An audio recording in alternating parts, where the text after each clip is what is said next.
Hello. And the first thing I want to say that I'm thrilled that you're investing in yourself by watching this video. Solution engineers bridge a gap between engineers and sales.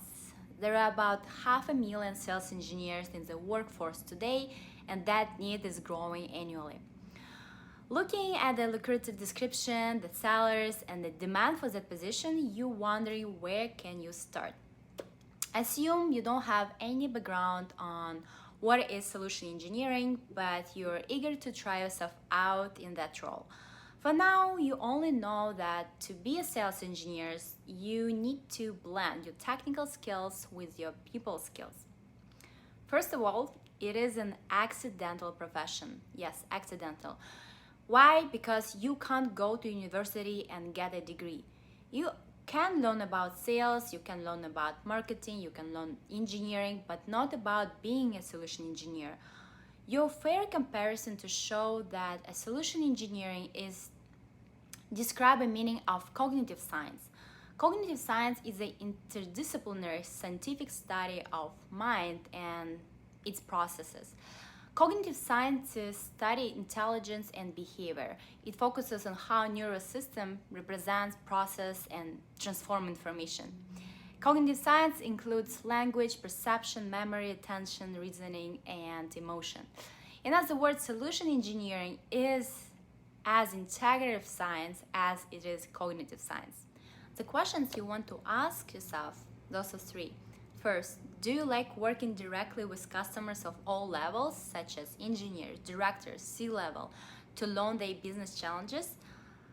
Second, are you comfortable with developing and delivering demonstrations specific to each customer?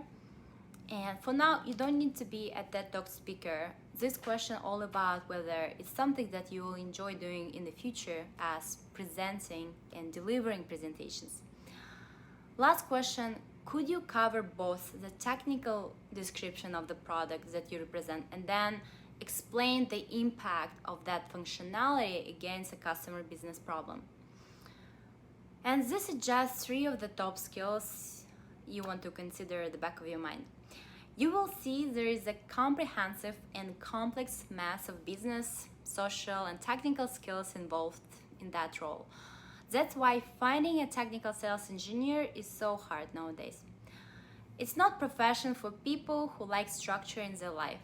You can fully expect to be dealing with different customers in different situations with different needs and requirements. Plus, you need to build a relationship with your customers so they trust and respect you.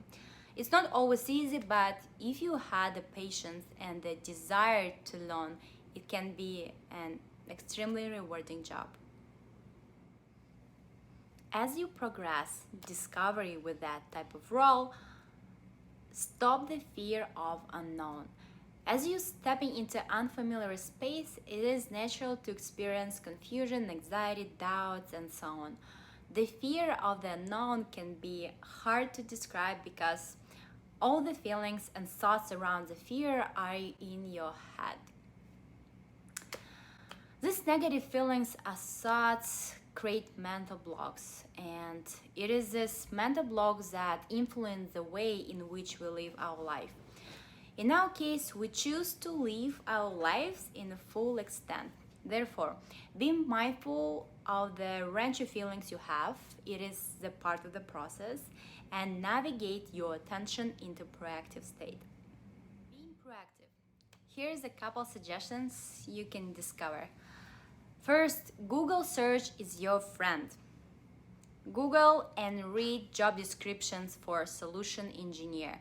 That will give you a better grasp on understanding of the requirements for that position. Next, use your LinkedIn skills. On LinkedIn, you can find professionals with the title as solution engineer, reach them out, and discover through their experience what does it take to be the one. Before you start negative stream of thoughts in your head, such as, why to bother these people, how they will look at me after reading my proposal to chat, and so on. Just stop it. And switch to proactive mode, such as reach them out, and you will be surprised how many professionals out there who are eager to be a mentor, to share the lessons learned. The last advice for that video is start working on your resume. You will only truly understand what is solution engineering after a number of interview processes. And yes, the interviews exist out there for you to learn the new tools and procedures and just to play the role of how it feels to be solution engineer. With that in mind, through people you discover and connect in LinkedIn, through adequate research, you will discover what kind of tools are required for the role of your dream. Having that information, you can start learning what is cloud, what is APIs. Having a high level of understanding of the requirements, you will allow yourself to ace the interview. Before we end, believe in yourself. If you don't believe in yourself, then who will believe in you? If I could do that, you can do it too. If you have any questions or suggested topics for the future videos, just leave the comment below.